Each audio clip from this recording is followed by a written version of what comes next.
देश को मत बांटो, इस देश को बड़े खून से सींचा गया है। ये देश वीर जवानों का है, ये देश वीर जवानों का है, ये देश हिंदुस्तानियों का है। हमारे हिंदुस्तान को मत बर्बाद करो, हमारे हिंदुस्तान को बचाए रखो, हमारे हिंदुस्तान को विदेशियों के हाथों में न सौंपने दो, हमारे हिंदुस्तान की लाज रखो। हमारे हिंदुस्तान के जो क्रांतिकारी थे, जिन्होंने हमें आज़ादी दिलाई, उनकी कम से कम लाज तो रखो। ये सरकार जो आज किसी मेहनत से, किसी के पास में किसी से कर्जा लेके, किसी ने अपनी जमीन बेच के, किसी ने अपना मकान बेच के अपने बच्चों को पढ़ाया है, और आज जब वो नौकरी मांगने जाते हैं तो उनको लाठी डंडों से स्वागत किया जाता है कि सिर्फ भाजपा नाम है और काम नहीं है। अरे हम तो ये कहना चाहते हैं कि जो नारा तुमने दिया था कि सबका साथ सबका विकास, तो तुम क्या विनाश करने के लिए नारा दिया था? सबका साथ सबका विनाश। लेकिन पेट पालने के लिए जब 250 रुपए लीटर का तेल खरीदेगा, जिस आदमी की 300-350 रुपए की आमदनी हो, 200 रुपए की आमदनी हो, वो अपने घर को कैसे चलाएगा? आपने हमसे 15 लाख का वादा किया था, आपने 15 लाख तो हमको झोले में डाल दिया। 4 यूनिट अगर होते हैं 10 किलो क्या कहते हैं आप राशन दे देते हैं, तो 10 किलो राशन की क्या अहमियत है? आपने क्या कहते हैं सिलेंडर के दाम 400-450 रुपए का सिलेंडर आज 1000 रुपए का सिलेंडर हो गया है। आप कहते हैं मैंने सिलेंडर बांट दिए, आपके सिलेंडर बांटने से क्या फायदा हुआ? नमस्कार, आप सभी का केएसके न्यूज़ में एक बार फिर स्वागत है। आज हम बात करेंगे एक ऐसे ही नागरिक से जो सरकार की योजनाएं और सरकार की जो नाकामियां हैं उनके बारे में अपनी बेबाक राय रखना चाहते हैं। सबसे पहले आप अपना नाम बताएं। मेरा नाम मोहम्मद आरिफ खान है। आपको सरकार के कुछ काम अच्छे लगे? सरकार के काम ये अच्छे लगे हैं कि जिस वक्त कोरोना काल आया था, लोगों के पास क्या कहते हैं मरने के बाद क्या कहते हैं कफन तक नसीब नहीं हो रहा था, जलाने के लिए लकड़ियाँ नहीं थी, अस्पताल के नाम पे क्या कहते हैं लूट मची हुई थी। कोविड कोविड कोविड कोविड एक ऐसा भय पैदा कर दिया था हिंदुस्तान के अंदर कि इंसान जो था वो अपने घरों से निकलना उसने छोड़ दिया था। ये स्थिति हो गई थी कि अगर क्या कहते हैं किसी का बच्चा भूखा रहता था तो वो हमारे डर के बाहर नहीं निकलता था कि क्या कहते हैं हमको कोविड ना हो जाए, या हमारे निकलने से हमारे घर में किसी को कोविड ना हो जाए।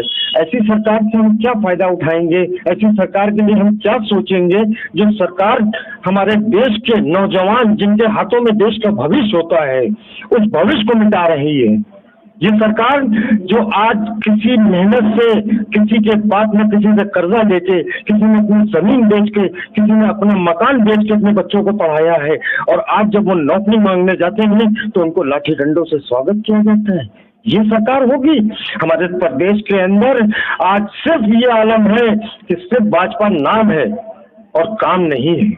अरे हम तो ये कहना चाहते हैं कि जो नारा तुमने दिया था कि सबका साथ सबका विकास, तो तुम क्या विनाश करने के लिए नारा दिया था? सबका साथ सबका विनाश। अरे हमारे प्रदेश के अंदर इससे पहले सरकारें थीं, उन सरकारों ने बच्चों को लैपटॉप बांटा। समाजवादी पार्टी के राष्ट्रीय अध्यक्ष अखिलेश यादव ने क्या कहते हैं लैपटॉप बांटे, साइकिलें बांटी, कन्या विधन दिया, बेटियों की शादी के लिए धन दिया, महिलाओं को पेंशन दी। अब आप और क्या उम्मीद करेंगे? ये सरकार इसने तेल की पोजीशन ये बना दी है कि आज हमारे यहाँ तेल का रिकॉर्ड तो दाम हो गया है कि लोगों को क्या कहते हैं घर से गाड़ियाँ निकालना मुश्किल हो गई। अरे गाड़ी निकालने की तो चलो आदमी पैदल भी चला जाएगा, किसी कन्वेंस से चला जाएगा, लेकिन पेट पालने के लिए जब 250 रुपए लीटर का तेल खरीदेगा, जिस आदमी की 300-350 रुपए की आमदनी हो, 200 रुपए की आमदनी हो, वो अपने घर को कैसे चलाएगा? उन्होंने कहा है कि हमने आम जनता को मुफ्त राशन दिया है और केंद्र सरकार भी दे रही है और राज्य सरकार ने नमक, चना, तेल, ये सारी चीजें दे रही। आपने हमसे 15 लाख का वादा किया था, आपने 15 लाख तो हमको झोले में डाल दिया। आज हमको आप क्या कहते हैं 4 यूनिट अगर होते हैं 10 किलो क्या कहते हैं आप राशन दे देते हैं, तो 10 किलो राशन की क्या अहमियत है? और वो गेहूं देते हैं जो गेहूं क्या कहते हैं बिल्कुल एकदम बेकार होता है। वो चना आप देते हैं जो चने में क्या कहते हैं घुन लगा हुआ होता है। आपने हमसे पेट्रोल के दाम बढ़ा दिए, आपने कड़वे तेल के दाम बढ़ा दिए, आपने अरहर की दाल के दाम बढ़ा दिए, आपने हर चीज के दाम बढ़ा दिए, और उसके बाद कितने का राशन आप हमको महीने में दे देते हैं? 40 रुपए 50 रुपए का राशन दे देते हैं, लेकिन आप हमसे वसूल तो हजारों रुपए रहे हैं, हम डायरेक्ट किसी भी एक कॉमन छोटा सा भी घर अगर फैमिली वाला होगा 4 आदमी का, उसके घर में कम से कम 5 किलो तेल का तो खर्चा होगा महीने का। अब आप ये बताइए 5 किलो तेल पे अगर आप क्या कहते हैं 250 रुपए के हिसाब से जो तेल हमको क्या कहते हैं 110 रुपए, 105 रुपए या 90 रुपए या 95 रुपए में मिलता था, वो हमको जो 250 रुपए में खरीदने को मिल रहा है, तो हमारी क्या स्थिति होगी। आप हमको लॉलीपॉप दे रहे हैं, आपने क्या कहते हैं सिलेंडर के दाम 400-450 रुपए का सिलेंडर आज 1000 रुपए का सिलेंडर हो गया है। आप कहते हैं मैंने सिलेंडर बांट दिए, आपके सिलेंडर बांटने से क्या फायदा हुआ। आपने जितने सिलेंडर बांटे उससे ज्यादा गैस महंगी कर दी। आपने क्या दिया हमको। आपकी सीट की बात करें, लखनऊ पश्चिम से आप हैं।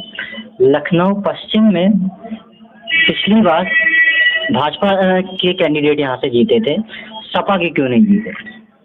देखिए आपका एक तरह से देखा जाए तो ये बाहुल्य क्षेत्र है। देखिए हमारा बहुल क्षेत्र है, हम मानते हैं, लेकिन ऐसा हुआ था कि समाजवादी का प्रत्याशी जो था उसने क्षेत्र में विकास किया था और बहुत बड़ा विकास किया था। ये पश्चिम बहुत पिछड़ा इलाका था। इस पिछड़े इलाके की ये पोजीशन थी कि लोग घरों से निकलते हुए डरते थे, रास्तों में गड्ढे बहुत थे, नालियां नहीं थी, सीवर लाइन नहीं थी, बिजली की पूरी व्यवस्था नहीं थी। तो हमारे क्या कहते हैं जो पूर्व विधायक थे उन्होंने क्या कहते हैं क्षेत्र में बहुत विकास किया। भारतीय जनता पार्टी को यह विकास खटकने लगा और उन्होंने षड्यंत्र के तहत सपा प्रत्याशी को हरवाया और जिस आदमी ने सीट जीती उसने क्षेत्र में कहीं विकास नहीं किया। उसने अगर विकास किया भी है तो अपने घर के पास किया है। आप हमारे पीछे के इलाकों में चले जाइए, देखिए जाके आप गलियों की हालत देख लीजिए, लाइटिंग की हालत देख लीजिए, समरसेबल की हालत देखिए। जो हमारे पूर्व विधायक के लगाए हुए लाइटिंग क्या कहते हैं इंस्ट्रूमेंट थे वो अभी तक चल रहे हैं और लेकिन नया कोई कार्य नहीं हुआ है इस पश्चिम विधानसभा के अंदर। एक बात जानना चाहता हूँ, अरमान खान बसपा से सपा में आ गए, श्री रेहान नईम जी जो पूर्व विधायक हैं ये भी टिकट मांग रहे हैं। सपा में बहुत दावेदार ऐसे हैं पश्चिम में जो टिकट मांग रहे हैं। ठीक है, टिकट एक को मिलेगा, उसके बाद ये लोग कुछ लोग नाराज नहीं होंगे। देखिए ऐसा है कि समाजवादी एक समाजवादी विचारधारा की पार्टी है और समाजवादी पार्टी जो है वो समाज के लोगों को जोड़ने वाली पार्टी है, समाज के लोगों को बिखराव करने वाली पार्टी नहीं है। समाजवादी के राष्ट्रीय अध्यक्ष हैं अखिलेश यादव जी। अखिलेश यादव जी का कहना है कि हम समाजवाद लाएंगे और उन्होंने समाजवाद लाया। और जो आप बात कर रहे हैं कि 20 आदमी टिकट मांग रहे हैं, देखिए हर आदमी कोशिश करता है कि मुझे टिकट मिले और राष्ट्रीय अध्यक्ष जब बात करेंगे और जब जिस आदमी का टिकट करेंगे तो वो सबको दिशा निर्देश भी देंगे और राष्ट्रीय अध्यक्ष के नाम पे लोग चुनाव लड़ रहे हैं, समाजवादी के सिंबल पे चुनाव लड़ रहे हैं और राष्ट्रीय अध्यक्ष के चिन्ह पे चुनाव लड़ रहे हैं।